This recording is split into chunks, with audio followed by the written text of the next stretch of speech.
আসসালামু আলাইকুম রহমতুল্লাহি ওবরকাতুহু। সম্মানিত দর্শক, পশ্চিমবঙ্গে তৃণমূল কংগ্রেসের পরাজয়, মুখ্যমন্ত্রী হিসেবে মমতা ব্যানার্জির বিদায়, ক্ষমতার পাদপীঠে শুভেন্দুর আগমন এবং একই সঙ্গে এই প্রথম পশ্চিমবঙ্গের রাজনীতিতে বিজেপি অর্থাৎ ক্ষমতাসীন দিল্লির যে কেন্দ্রীয় সরকার ক্ষমতাসীন নরেন্দ্র মোদীর যে দল বিজেপি এই প্রথম পশ্চিমবঙ্গে সংখ্যাগরিষ্ঠতা পেল এবং সরকার গঠন করল। এর ফলে আমাদের রাজনীতির যে কোর্স অফ অ্যাকশন এটি পুরো রিভার্স হয়ে গেল। এখানে জামাত, এখানকার যে বিএনপি, তার সঙ্গে আমাদের তো জানেন যে ভারতের যে সেভেন সিস্টার, সেই সেভেন সিস্টারগুলোর মধ্যে পশ্চিমবঙ্গের সঙ্গে আমাদের যে সীমান্ত, সবচেয়ে বড় সীমান্ত এদের সঙ্গে। আমাদের ব্যবসা বাণিজ্য, যাতায়াত থেকে শুরু করে আমাদের রাজনীতির স্থিতিশীলতা, এটা অনেকটাই পশ্চিমবঙ্গের উপর নির্ভর করবে। আবার আমাদের এখানের যে শুভ ফলাফল বা এখানের স্থিতিশীলতা, এটাও পশ্চিমবঙ্গ তথা ভারতের রাজনীতিকে নিয়ন্ত্রিত করবে। আপনারা জানেন যে ব্রিটিশ জমানা থেকেই, আরও আগে সে মুঘল জমানা থেকেই বাংলা দিল্লি রাজনীতিকে নিয়ন্ত্রণ করে আসছিল। বাংলার যে ট্রেজারি, এটার যে রাজকোষ, এটার যে রেভিনিউ, এটা সবসময় দিল্লিকে নিয়ন্ত্রণ করে। পরবর্তীতে ব্রিটিশ জমানাতে এই রেভিনিউর পাশাপাশি কলকাতা কেন্দ্রিক, বাংলা কেন্দ্রিক, ঢাকা কেন্দ্রিক বা বাঙালিদের মধ্যে যে বুদ্ধিবৃত্তিক যে চর্চা শুরু হয়, এখান থেকে যে সকল নায়ক, মহানায়ক, কবি, সাহিত্যিক, সঙ্গীতজ্ঞ যাদের জন্ম হয়, এরাই ভারতবর্ষ ডমিনেট করে।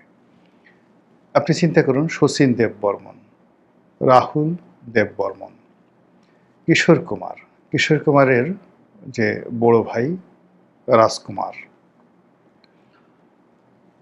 এরপরে ধরুন হেমন্ত মুখার্জি, এরপর শচীন দেববর্মন, রাহুল দেববর্মন, এস.ডি. বর্মন এবং আর.ডি. বর্মন।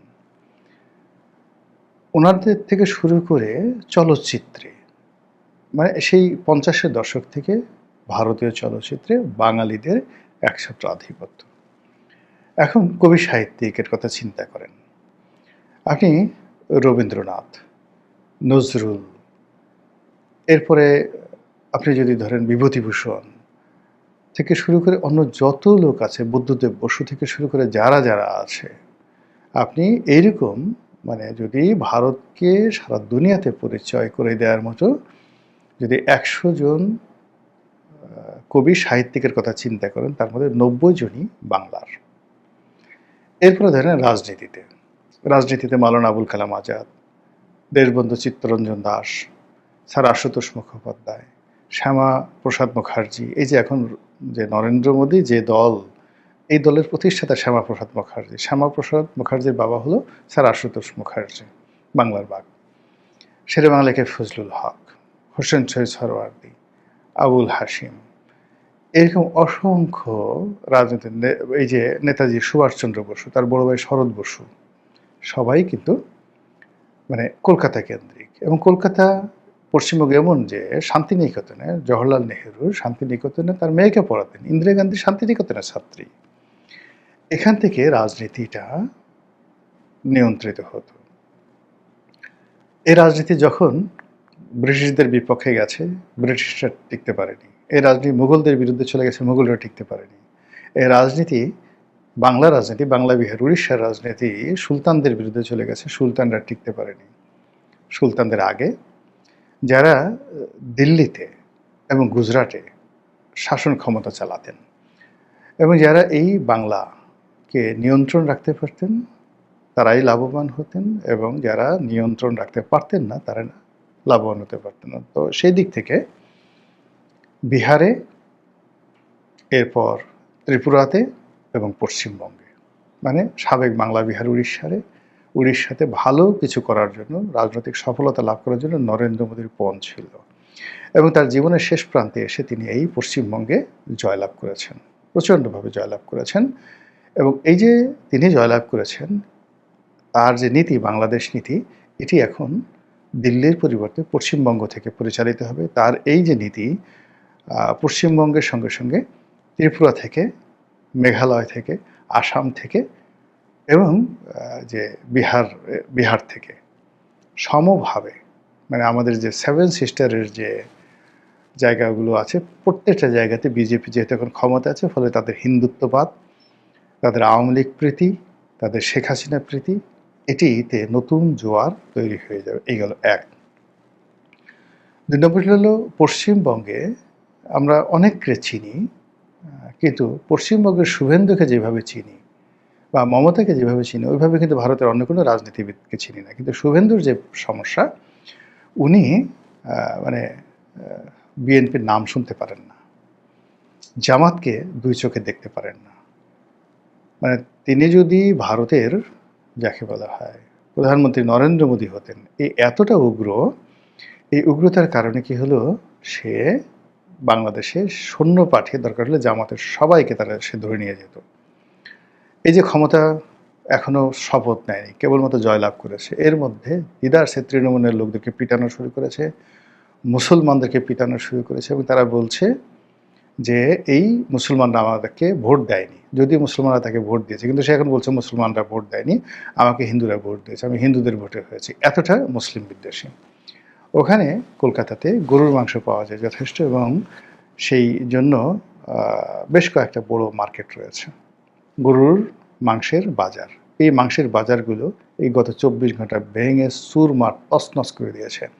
মুসলমানদের যে সকল ব্যবসা প্রতিষ্ঠান, হোটেল মোটেল যা কিছু ছিল, বেশিরভাগই এই শুভেন্দুর যারা লোকজন, বিজেপির যারা লোকজন, তারা আক্রমণ করেছে। অর্থাৎ এখানে র্যাসিজম বলতে যা বোঝায়, ফান্ডামেন্টালিজম যা বোঝায়, হিন্দুত্ব বলতে যা বোঝায়, পুরো জিনিসটি সেখানে তারা শুরু করে দিয়েছে।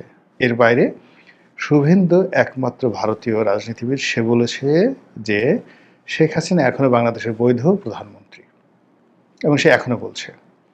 ২ নম্বরে সে বলছে যে শেখ হাসিনা বাংলাদেশে যাবে প্লেনে করে, যেভাবে সে ভারতে এসেছে আমরা আবার তাকে প্লেনে করে বাংলাদেশে পাঠাবো এবং তাকে স্যালুট দিয়ে গার্ড অব অনার প্রদর্শন করে তাকে বরণ করে নিতে হবে।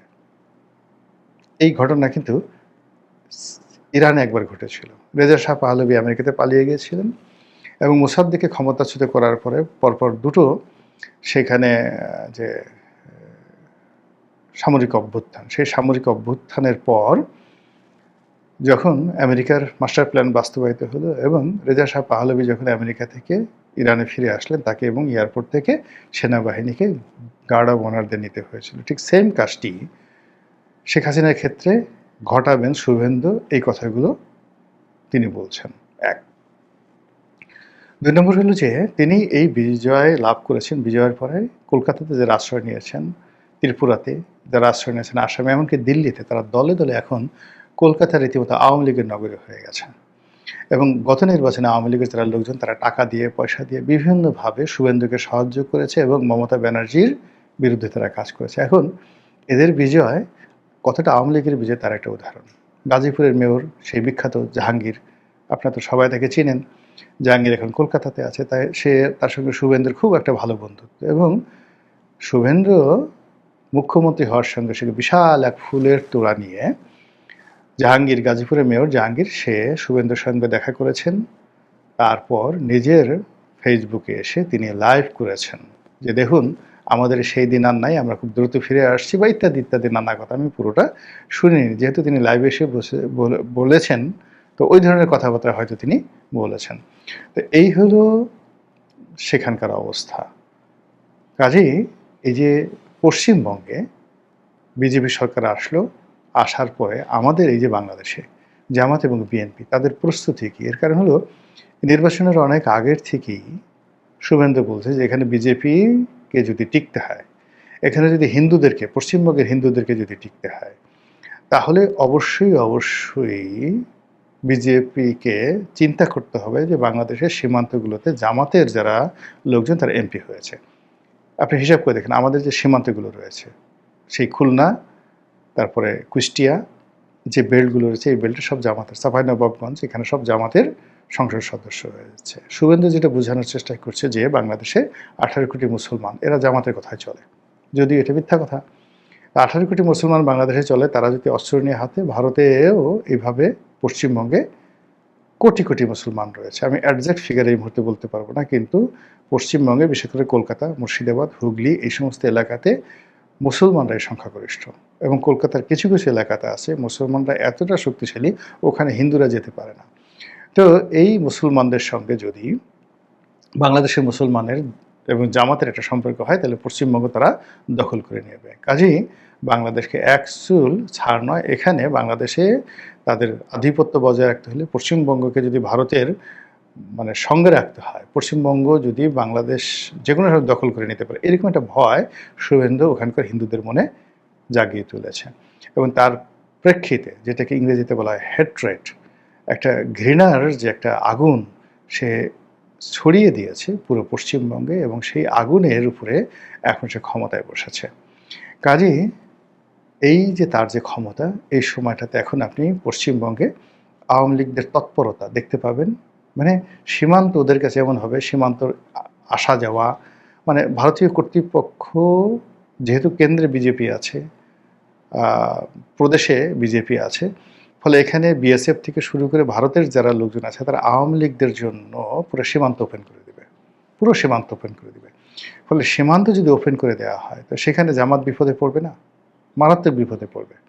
জামাতের যারা লোকজন বিপদে পড়বে, আওয়ামী লীগের লোক আসলো, বিজেপির লোক আসলো, শুভেন্দুর লোক আসলো, এসে একটা অকারেন্স ঘটে তারা সেখান থেকে চলে গেল।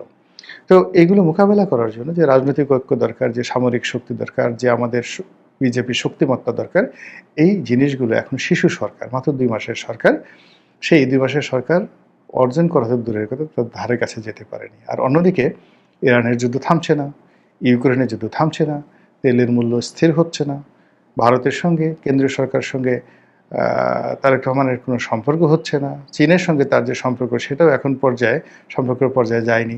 সব মিলিয়ে প্রকৃতি, গ্রহ, নক্ষত্র কেন যেন এই বর্তমান সরকারের জন্য বুমেরাং হয়ে পড়েছে। মহান আল্লাহ আমাদের সবাইকে হেদায়েত দান করুন এবং হেফাজত করুন। আসসালামু আলাইকুম ওয়া রাহমাতুল্লাহি ওয়া বারাকাতুহু।